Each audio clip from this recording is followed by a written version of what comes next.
হয় আচলতে যোৰহাট ষ্টেডিয়ামত অনুষ্ঠিত হৈ থকা প্ৰিয় শিল্পী জুবিন গাৰ্গৰ যি আদ্য শ্ৰাদ্ধ আৰু ৰাজহুৱা শ্ৰদ্ধাঞ্জলি অনুষ্ঠানৰ আমি বিভিন্ন প্ৰতিবেদন আমি বিভিন্ন দৃশ্যাংশ আমি আপোনালোকলৈ লৈ গৈ আছো।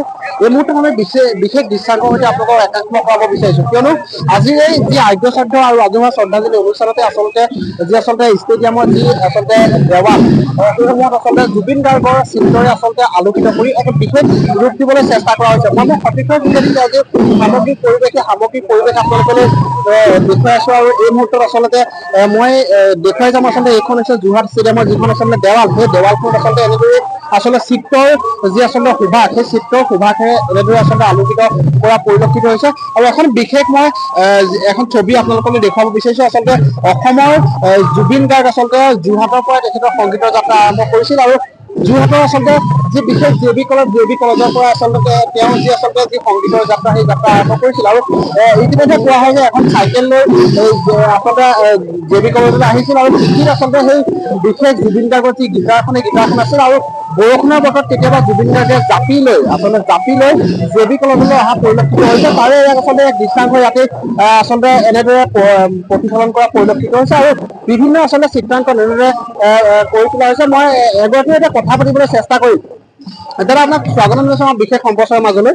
যিহেতু ষ্টেডিয়ামৰ যিবোৰ দেৱাল আছে আপোনালোকে চিত্ৰৰ সুবাসে আলোকিত কৰি দিছে, ধুনীয়াকে অংকন কৰি আছে চিত্ৰ, কি ক'ব এই ক্ষেত্ৰত?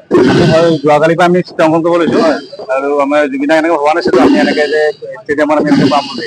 আৰু তেখেতৰ জন্মদিন আহি আছিলে, আজি আমি বেয়া লাগিছে বুলি আমি তেখেতৰ আজি এই কাৰ্যসূচীত আমি আজি জুবিন দা এনেকে স্মৃতি হিচাপে ৰখাই থৈছো। আমি ধন্যবাদ জ্ঞাপন কৰিছো। মই পোনে পোনে আচলতে যাব বিচাৰিম আচলতে আমি এইখিনিতে উল্লেখ কৰিছো আচলতে অভি কাশ্যপ আচলতে যোৰহাটৰ অভি কাশ্যপক আচলতে সকলোৱে চিনি পায় আৰু আচলতে অতি সুন্দৰ আচলতে বাঁহী আচলতে বাদন কৰে অভি কাশ্যপে। আৰু অভি কাশ্যপৰ আচলতে যেতিয়া 10 বছৰৰ পাছত আচলতে জুবিন গাৰ্গে কৈছিলে যে আচলতে জুবিন গাৰ্গৰ সৈতে তেওঁ বাঁহীত সংগত কৰিব বা জুবিন গাৰ্গৰ সৈতে বাঁহী বাদন কৰিব অভি কাশ্যপে, যোৰহাটৰ অভি কাশ্যপ। আৰু ইতিমধ্যে কিন্তু সেই আশা আচলতে অভি কাশ্যপৰ পূৰণ নহল। তাৰ প্ৰাক মুহূৰ্ততে দেখিবলৈ পোৱা গৈছে এনে এটা অকাংক্ষিত ঘটনা আমাৰ মাজলৈ আহিল। অভি, মই স্বাগতম জনাইছো। সুন্দৰকৈ তুমি ছবি আঁকি আছা, কেতিয়াৰ পৰা মানে তুমি এই আঁকি আছা এই জুবিন দাৰ এই ফটোখন?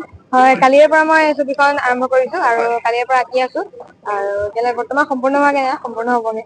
ইতিমধ্যে আমি গম পাইছিলো যে কলিকতাত অনুষ্ঠিত হৈ থকা এটা বিশেষ ৰিয়েলিটি শ্বত তুমি অংশগ্ৰহণ কৰিছিলা। এই বিশেষ জুবিন দাৰ খবৰটো পোৱাৰ পিছত বা যোৰহাট ষ্টেডিয়ামত যেতিয়া জুবিন দাৰ আদ্য শ্ৰাদ্ধ অনুষ্ঠিত হব বুলি গম পাইছো, তুমি ইয়ালৈ গুচি আহিছিলা নহয় জানো? হয়, মই গুচি আহিলো আৰু যিহেতু আজি আদ্য শ্ৰাদ্ধ উদযাপন কৰা হৈছে সেইবাবে মই কলিকতাৰ পৰা ইয়ালৈ আহিলো। আৰু আজি যি যোৰহাট ষ্টেডিয়ামত যি উদযাপন কৰা হৈছে আৰু সেইবাবে মই উদ্যোক্তা কমিটিৰ সকলো বিষয়ববীয়ালৈকে মোৰ আন্তৰিক ধন্যবাদ জ্ঞাপন কৰিছো মোক এই সুযোগখন দিয়াৰ বাবে। আৰু জুবিন দা আজি আমাৰ মাজত নাই যদিও তেখেত য'তে আছে শান্তিত থাকক, তেখেতৰ আত্মা যাতে চিৰশান্তি লাভ কৰক, মই অনুষ্ঠানৰ যোগেদি এয়াই প্ৰাৰ্থনা কৰিছো ভগৱানৰ ওচৰত। আৰু আজি ছবিখনৰ জৰিয়তে মই জুবিন দালৈ মোৰ আন্তৰিক শ্ৰদ্ধা জ্ঞাপন কৰিছো। নিশ্চয়কৈ আমি ধন্যবাদ জ্ঞাপন কৰিছো। আৰু ইতিমধ্যে আপোনালোকে নিশ্চয় প্ৰত্যক্ষ কৰিছে যে হাতত এটা বিশেষ বাঁহী লৈ আৰু এই জুবিন দাৰ এই বিশেষ আচলতে যি ছবিখন তেওঁ অংকন কৰি আছে।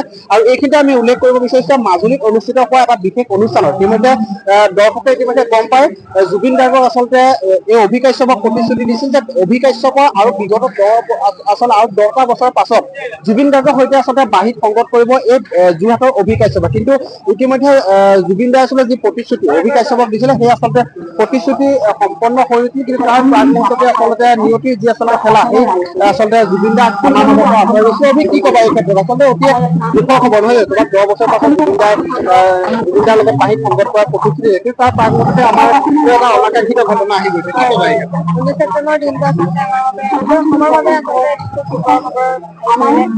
মই যেতিয়া কলিকতাত আছিলো হঠাতে যেতিয়া মই জুবিন দাৰ দেহাৱসান খবৰ পালো মই খুব দুখ লাগিলে। আৰু তাৰপিছতে আমাৰ সকলো কলিকতাৰ চোৰৰ পৰাই আমি জুবিন দালৈ আমি শ্ৰদ্ধা জ্ঞাপন কৰিলো ওচৰৰ যোগেদিয়ে। আৰু তাৰপিছতে মই ইয়ালৈ আহিলো আৰু আচলতে খুবেই বেয়া লাগিছে। আৰু যিটো প্ৰতিশ্ৰুতি মোক জুবিন দাই দিছিলে সেয়া বাস্তৱিত কৰিব নোৱাৰিলো যদিও মই প্ৰচেষ্টা ইয়াৰ পৰা চলাই গৈছো। আৰু এটি কথা মই উল্লেখ কৰিব বিচাৰো যে মই ছবিখনত মই জুবিন দাৰ জন্ম উল্লেখ কৰিছো, কিন্তু মই মৃত্যু চনটো উল্লেখ নকৰি মই চিৰকাল শব্দটি ব্যৱহাৰ কৰিছো। চিৰকাল শব্দটি এইকাৰণে ব্যৱহাৰ কৰিছো যে জুবিন দা যি আমাৰ তেখেতৰ কণ্ঠৰে যি আমাৰ অসমীয়া সংস্কৃতিৰ যিখিনি অৱদান, তেখেতৰ যিখিনি গীত, তেখেতৰ সংগীত, তেখেতে যি অৱদান আগবঢ়াই গৈছিলে অসমীয়া সংস্কৃতিৰে, অসমীয়া জাতিটোলৈ, সেয়া আচলতে সদায় অমৰ হৈ থাকিব, সদায় আমাৰ মাজত জীয়াই থাকিব।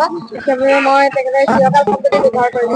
নিশ্চয়কৈ মই সতীৰ্থক দেখাবলৈ অনুযায়ী আচলতে এইভাগ বিশেষ আচলতে ছবি, যিভাগ ছবি আচলতে অভিয়ে অংকন কৰি আছে হাতেৰে এটা বিশেষ বাহিৰত, আৰু ইতিমধ্যে তলত অভিয়ে লিখিছে জুবিন দাৰ আচলতে যি জন্ম 18 নৱেম্বৰ 1972 চন, কিন্তু তাৰ চাইডতে আচলতে যি জুবিন দাৰ মৃত্যুৰ আচলতে বিশেষ কিন্তু অভিয়ে ইয়াতে লিখা নাই, কাৰণ জুবিন দাৰ আচলতে যিসমূহ সৃষ্টি আছে, জুবিন দাৰ যিসমূহ আচলতে কাম, সেই কামে আচলতে জুবিন দাক আমাৰ মাজত চিৰদিন আচলতে অমৰ কৰি ৰাখিব, সেইবাবে অভিয়ে আচলতে চিৰকাল শব্দটোতে প্ৰয়োগ কৰিছে। অভি এটি বিশেষ বাহিৰ হৈ আমি জুবিন দালৈ বিশেষ শ্ৰদ্ধাঞ্জলি জনাব বিচাৰো। এতিয়া সামাজিক মাধ্যমত খুব ভাইৰেল ধৰা আৰু জুবিন দাৰ খুব এটি প্ৰিয় গীত মায়াবিনী আদিৰ বুকুত, সেই গীতটি বজাবলৈ চেষ্টা কৰিছো।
ধন্যবাদ জ্ঞাপন কৰিছো। আচলতে অভি আচলতে জুবিন দাৰ যিবোৰ